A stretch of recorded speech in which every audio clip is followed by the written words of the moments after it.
Hello friends, let's continue our discussion on how a material would respond when you increase the temperature of it.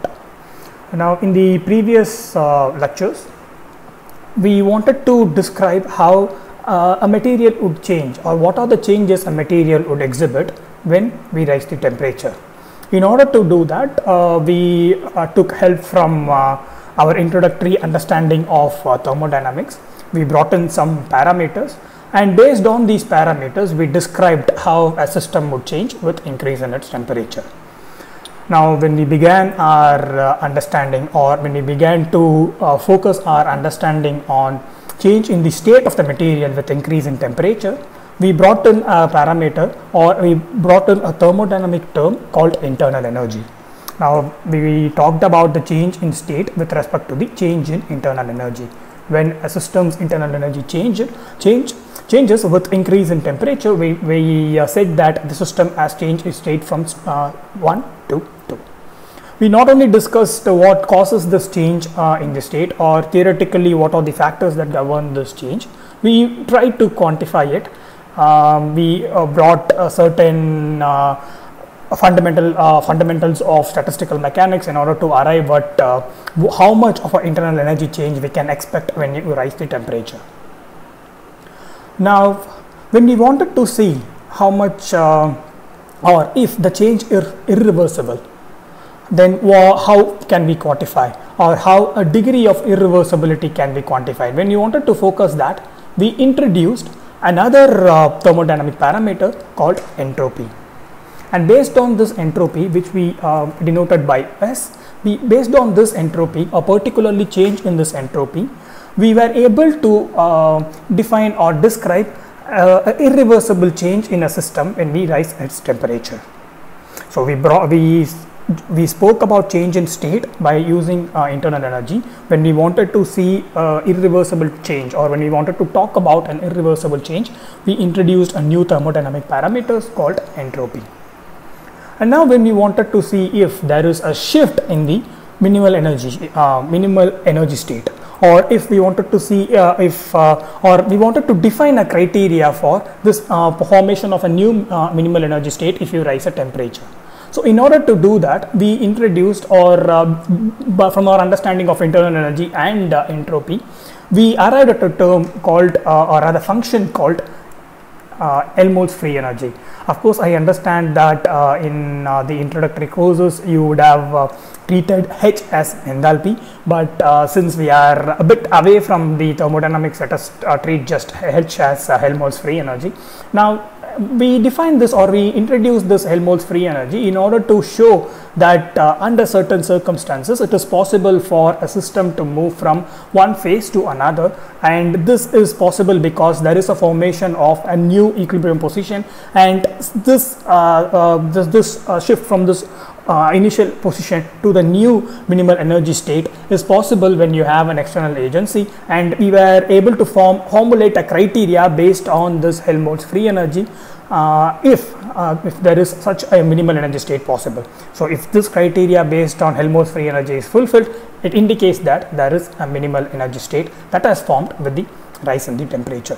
So all this we have done using these thermodynamic parameters. So the bottom line is we were able to not only state that there will be a change in the state of the system, but we were able to describe it, quantify it, and not only that, we were able to show that specific changes can be measured or can be treated using specific thermodynamic parameters, and we related these parameters to the temperature which we are interested in, or the rise in the temperature which we are interested in. And if you consider for a moment, like all these parameters, we did not talk about any specific change in the material. We generally talked about if there is a change exhibited by a material with the rise in the temperature, how we can describe them, or what are the parameters that we can borrow from the theoretical understanding of the materials. So for instance, thermodynamics. So what are the parameters that we can use in order to describe these changes? So we did not focus on any one specific change. We just talked about, in general terms, we talked about if there is a change that is exhibited by a material at a given temperature, or with a change in the temperature, how well we can describe them and how well we can quantify them was our focus. Now let us shift our focus and make it more narrow and focus on, and let us confine ourselves to a specific change a material would exhibit when you rise its temperature. So in this lecture and the one that will follow this lecture, we will be focusing on a specific change that a material would exhibit when you change the temperature of the material. And this specific change that we will be focusing on this lecture is referred to as thermal expansion. I know many of you, most of you, or if not all of you, would be acquainted with what a thermal expansion is. Even though we would not have studied it in more depth like most physicists do, we have experienced this concept of thermal expansion. We know at least one example where we put this thermal expansion for our use. That example is thermometer, which we use to measure the temperature. So this thermal expansion is it's not something that is new to us, but allow me to refresh your memory, because the theoretical underpinnings of what this thermal expansion is, or how this thermal expansion occurs, it leads us to another property that is also important to us. So in this lecture might be some sort of known path to most of you, if not all of you. So, but please entertain me for the initial stages of the lecture, because when we get into what are the factors that governs the thermal expansion, or from where do we get this thermal expansion, when we go into that theoretical aspect, that subsequently leads way to another property that we are interested in, and that which we will be seeing, or which we will be looking into at least the major part of the whole course. So please bear with me here, even though you might be fairly familiar with what a thermal expansion is. So the thermal expansion, as the name suggests, is nothing but the change in the dimension of a material when you increase the temperature. But more than the change, it can be even made into even more specific, that is change or increase in the dimension of the material when you increase the temperature.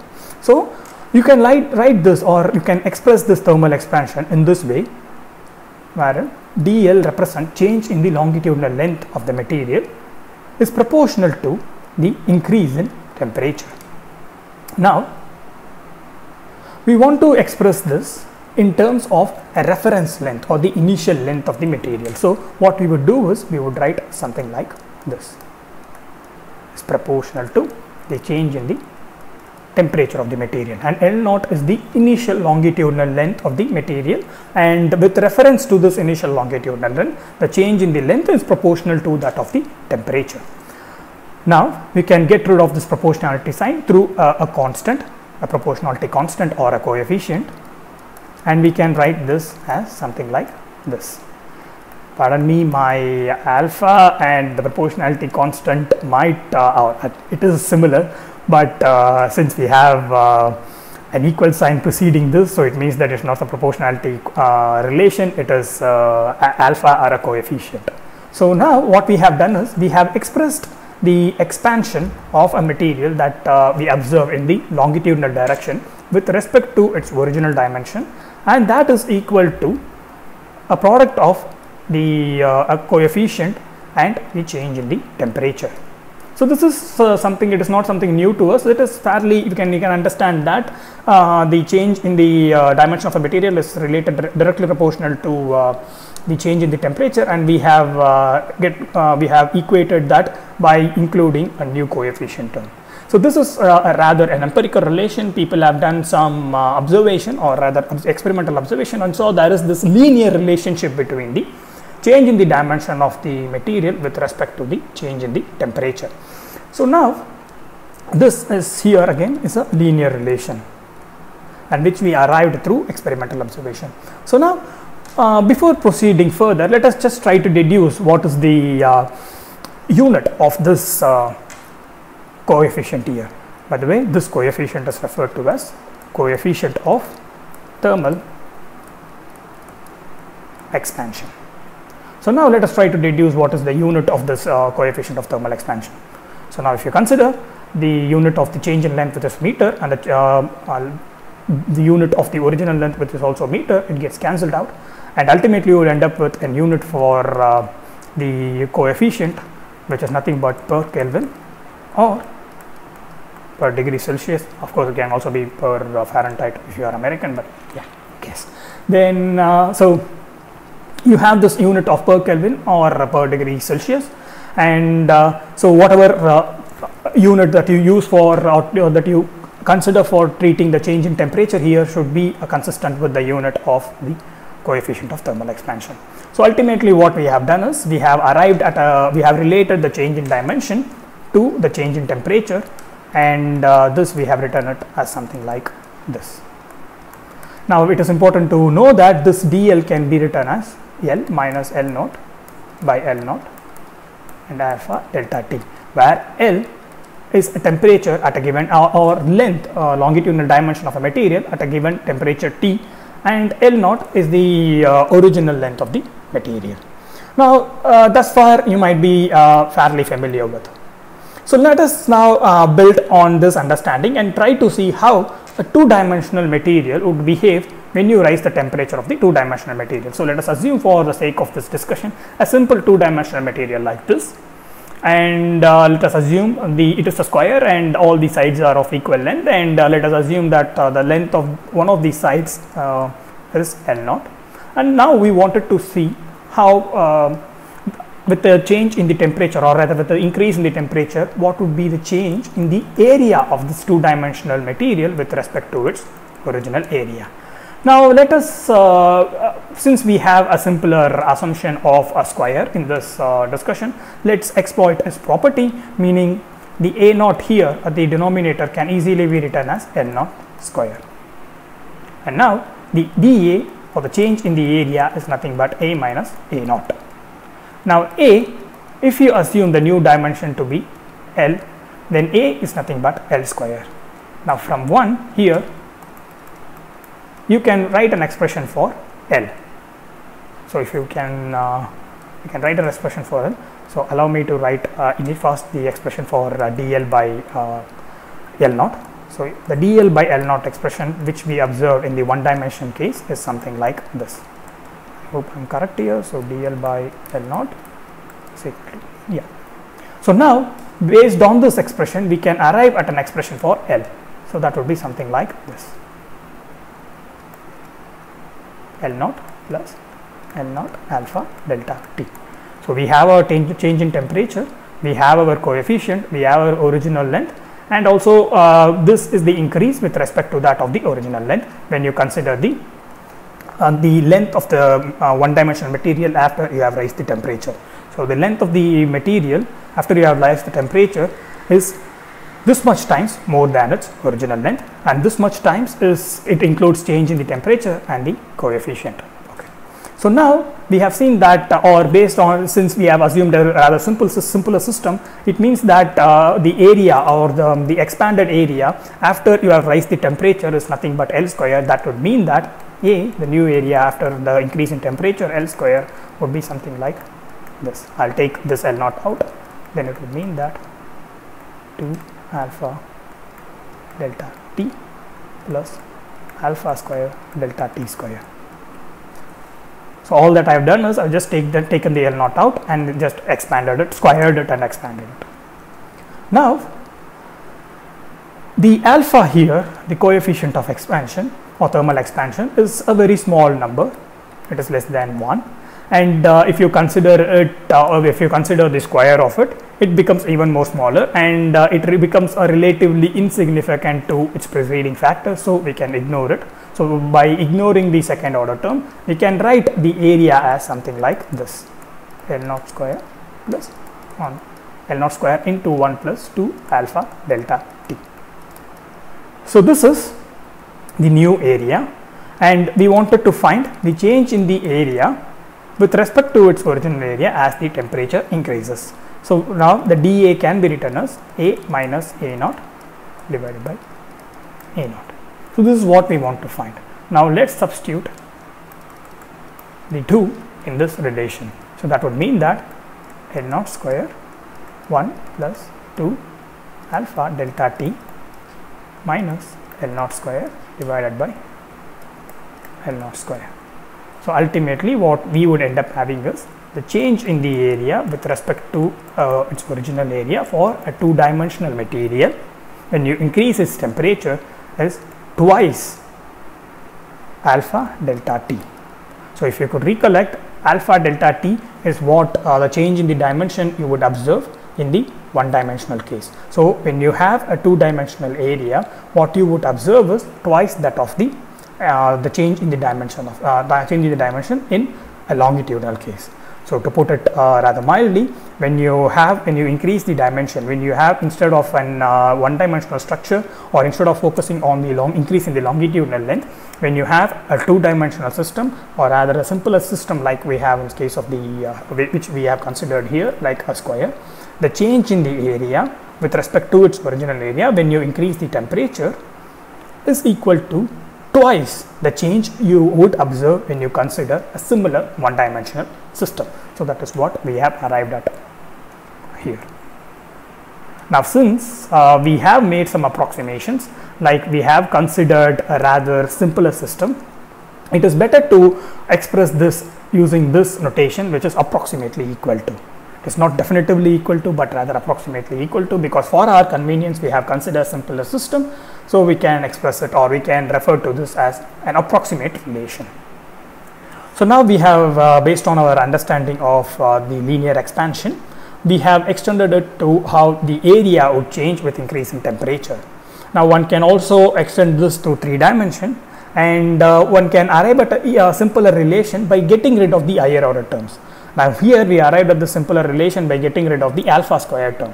Now when you consider a volume change, you can get rid of the second order term, that is the square term, and also the cubic term, and then you would arrive at a simpler relation. One can give it a try and see what the relation he or she would get.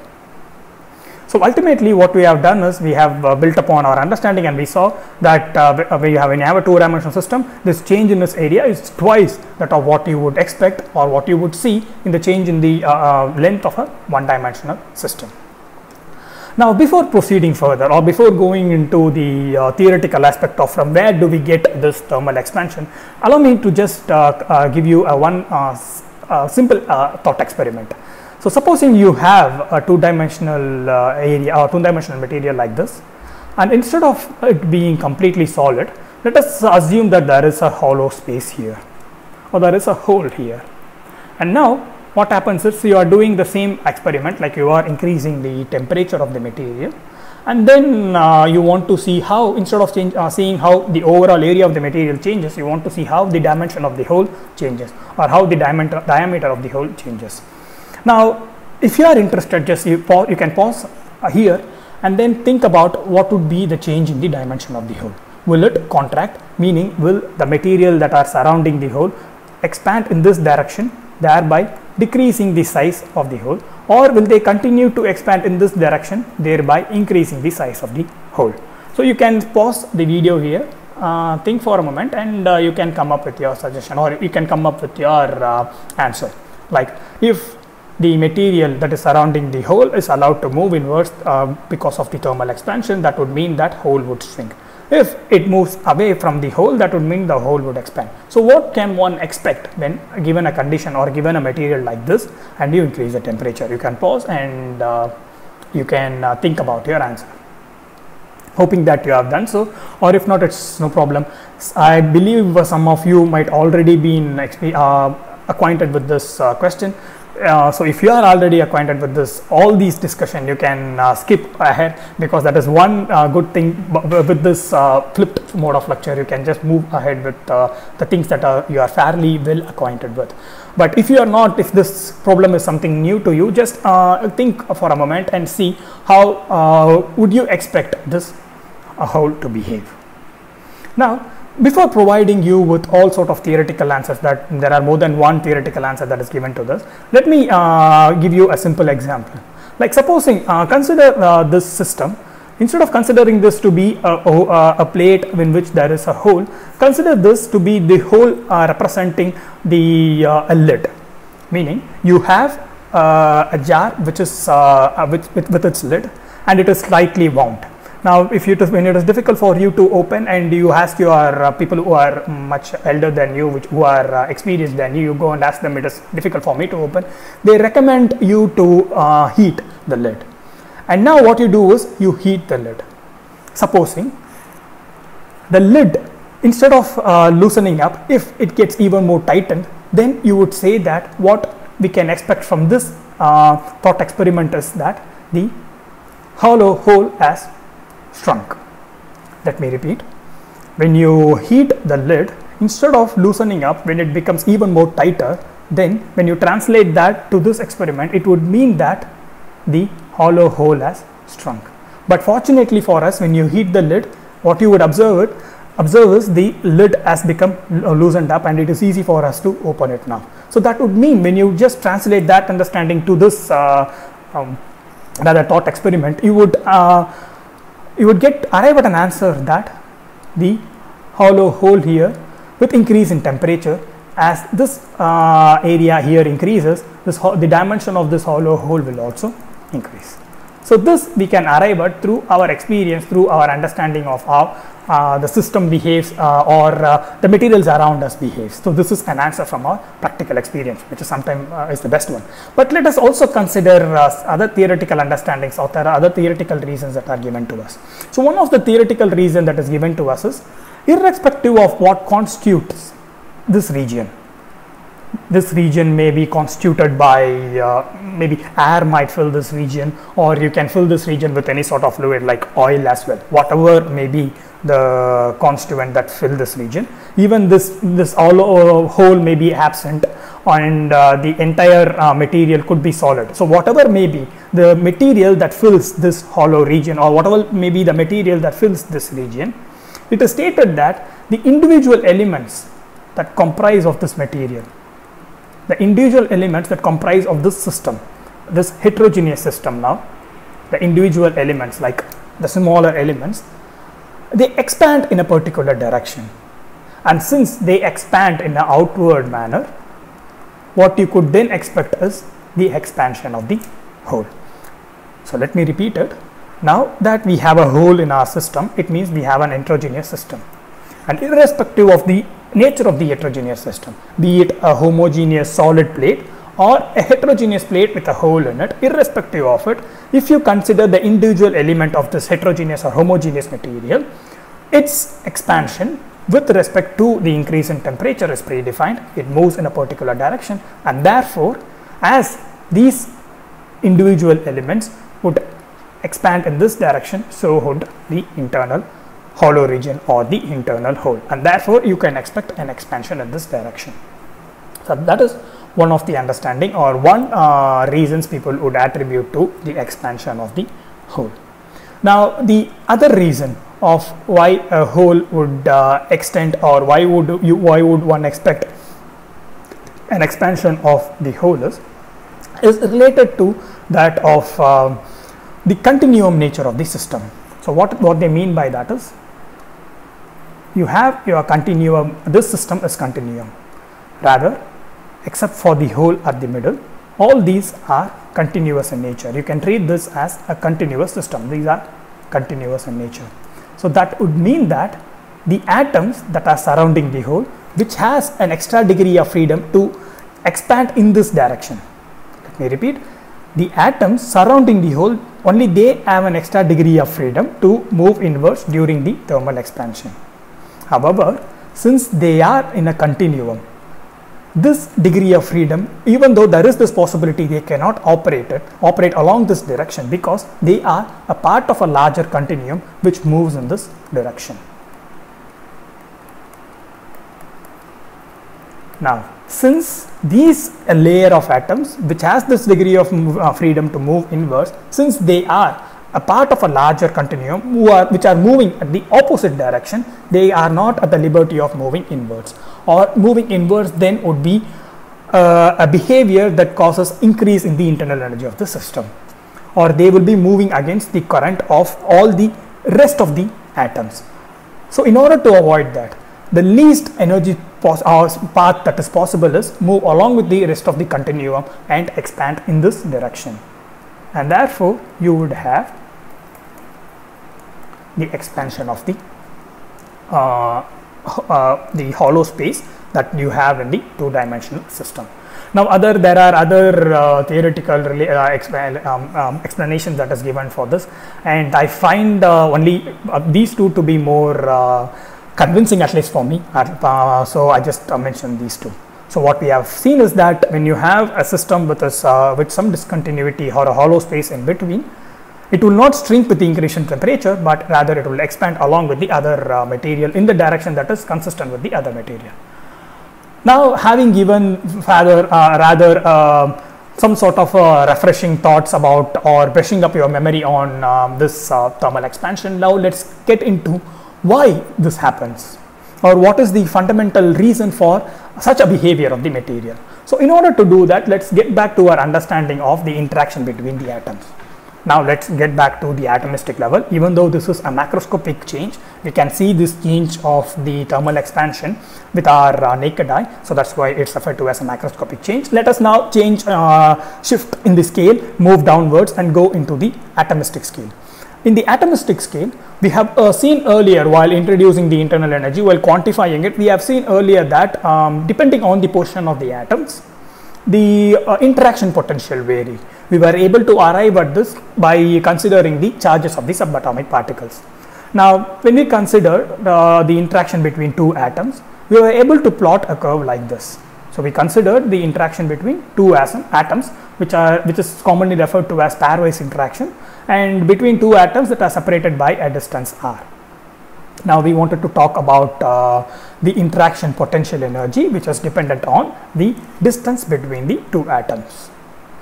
Now the interaction between the two atoms, it stems from the subatomic particles which have their characteristic charges. We have our protons and we have our electrons, and the protons and the electron like charges, they repel each other, while the unlike charges, they attract each other.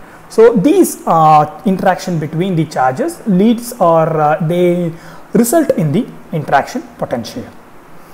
We know from the Coulomb's interaction law, this interaction, it is proportional to the product of the charges and inversely proportional to the distance between the charges. This is the Coulomb's relation. This interaction, again let me repeat, is proportional to the product of the charges and inversely proportional to the distance between the charges. Now when we consider like charges, they are positive in nature, and even if they are negative like electron-electron interaction, these negative charges cancels out and ultimately what you have is a positive interaction. So they will be confined to the positive realm or the positive quadrant. And since with decrease in temperature, this potential energy should increase as it is inversely proportional, and as R tends to 0, your interaction potential to tend to infinity. So that means that you would get a curve something like this. So it will tend to infinity as R tends to 0, and this is the interaction between like charges, so that means repulsion. Now we have similar interaction because the interaction between the unlike charges also follow the same Coulomb's law, and similar to the like charges, it is inversely proportional to the distance separating the two charged particles and the product of the charged particles. So we have a similar relation but confined to the negative quadrant, and it is expressed as this. So this is attraction, and it is confined to the negative quadrant of this plot. Now we have seen that the atom, it comprises of both these positive and the negative charges, and so the combination of this attraction and the repulsion would result in the interaction potential between two atoms. Remember, this is between two atoms, not between two charged subatomic particles. So ultimately what you would end up with is something like this.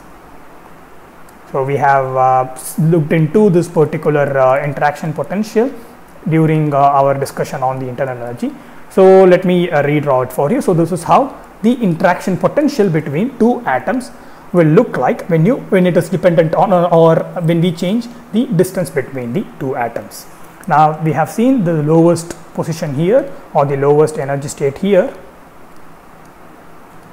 It corresponds to the equilibrium position of the atom, which is R0, and we have the lowest energy state that is depicted by this. So this is how the interaction potential between two atoms vary when we change the distance between them.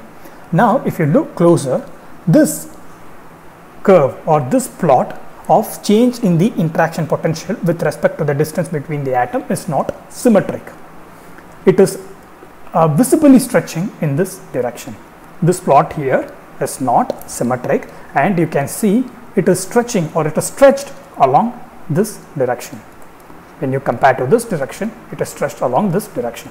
So what I mean by that is, when I increase the temperature, so that means we have seen that atoms begin to vibrate, and when the atoms begin to vibrate, say I have increased the temperature to T1 so that there is this vibration of the atoms in this particular interaction potential energy. So when I rise the temperature of the atom, I am increasing the interaction potential energy to a certain degree, and in that certain degree there is the vibration of the atoms. So in this at this interaction potential, there is the vibration of the atoms, and this confined to this positions. So it will vibrate between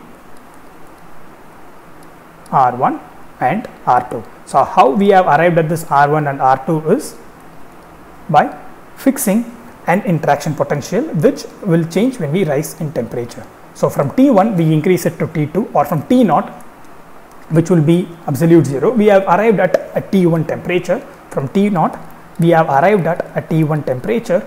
Now the P or the interaction potential, this interaction potential will then change to R1. We have a new interaction potential, and because of this new interaction potential there is a wiggle room. So along this direction the atoms is allowed to vibrate by a distance of R1, and along the other direction the atoms are allowed to vibrate the distance of R2. I hope so far I am clear in explaining this.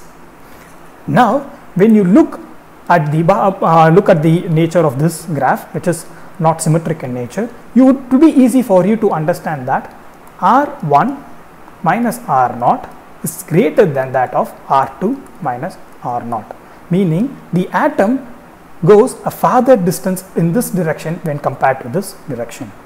When the vibration happens, it is not rather symmetric, but the vibration is rather increased, or the movement of the atom is rather increased in the one direction. Or to visualize it, if the atoms begin to vibrate, the vibration that brings the atom closer together will be of smaller degree. The vibration that makes atom move farther away from each other, it will be of greater degree.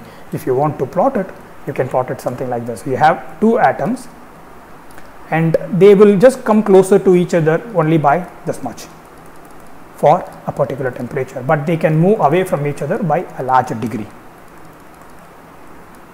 So this is your R0, and if you consider this, then this would be your R1 and R2, maybe a fraction of it. So meaning that when you have a vibration of atoms, it is not symmetric in nature, but rather the movement away from each other is larger when you compare it to the movement close to each other.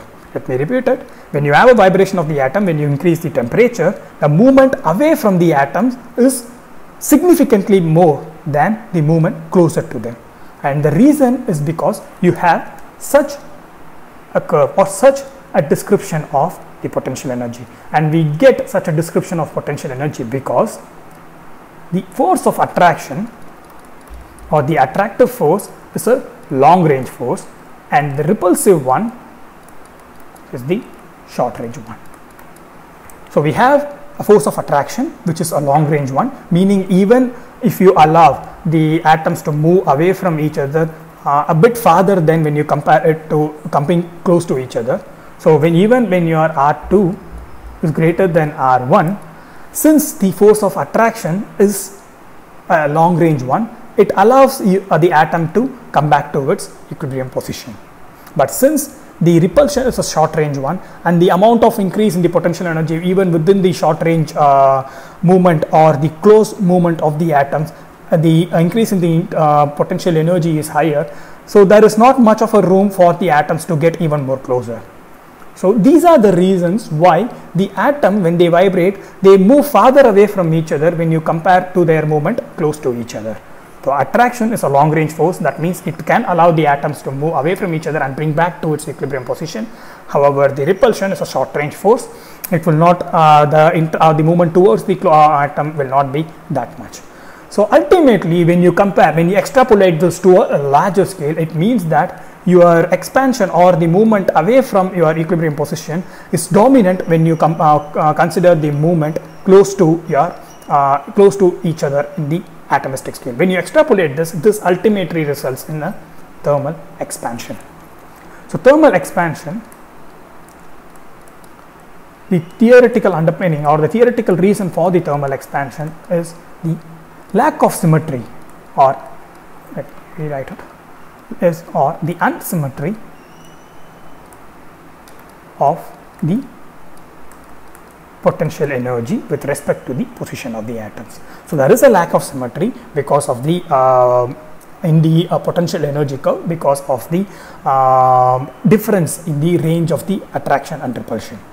So even though the curves look similar, since the attraction is the long range force, it becomes dominant when R increases, and that is the reason for the lack of symmetry. So instead of having a definite curve or a parabola like this, we have something like this, is because since the attraction is a long range force, when R increases, the attraction becomes dominant. So this is ideal, and this is what we observe in the practical case, or this is what we observe, or this is what is real. So this is ideal and this is real. In the real case, what you see is a lack of symmetry in the potential energy curve, and this is because the attraction is a long range force and the distance between the atom increases, the force of attraction becomes more dominant, and you get a unsymmetric curve like this. And because of this lack of symmetry, that means the atoms can move away from each other during the attraction, and when you extrapolate this behavior to a macroscopic system, it reflects as the thermal expansion. So that is the reason, or the theoretical reason behind why why there is an expansion in the material or change in the dimension of the material when you increase the size of the material. So with this lecture, or with this point on why there is, or why do we see a thermal expansion in the material, let me wind up this lecture, and I will continue from the same point in the next lecture, wherein we will be talking about the influence of temperature on the coefficient of thermal expansion, or how can one arrive at the influence of temperature on the coefficient of thermal expansion. Unfortunately, we will not be deriving an expression for it, a definite expression for it, because that would be well beyond the scope of this work. I have looked into the derivation. I don't want to burden you with that aspect. However, I will just give you the framework of what relates the coefficient of thermal expansion to the temperature in the initial stages of the next lecture, and based on that understanding, and based on the understanding we have right now of what causes the thermal expansion, we will, like I said in this lecture, we will get into another behavior of the material, or at least we will get a theoretical understanding of another behavior of the material as we increase the temperature. So thanks for your time. Please listen to these lectures at your own pace, because these are rather, at least at the initial stages of this lecture, may be fairly known to you. This theoretical understanding can be gained only if you think it for yourself. So please do listen to this lecture at your own pace, and do write to me if you have any questions. So we will see you in the next part of this lecture. Thank you.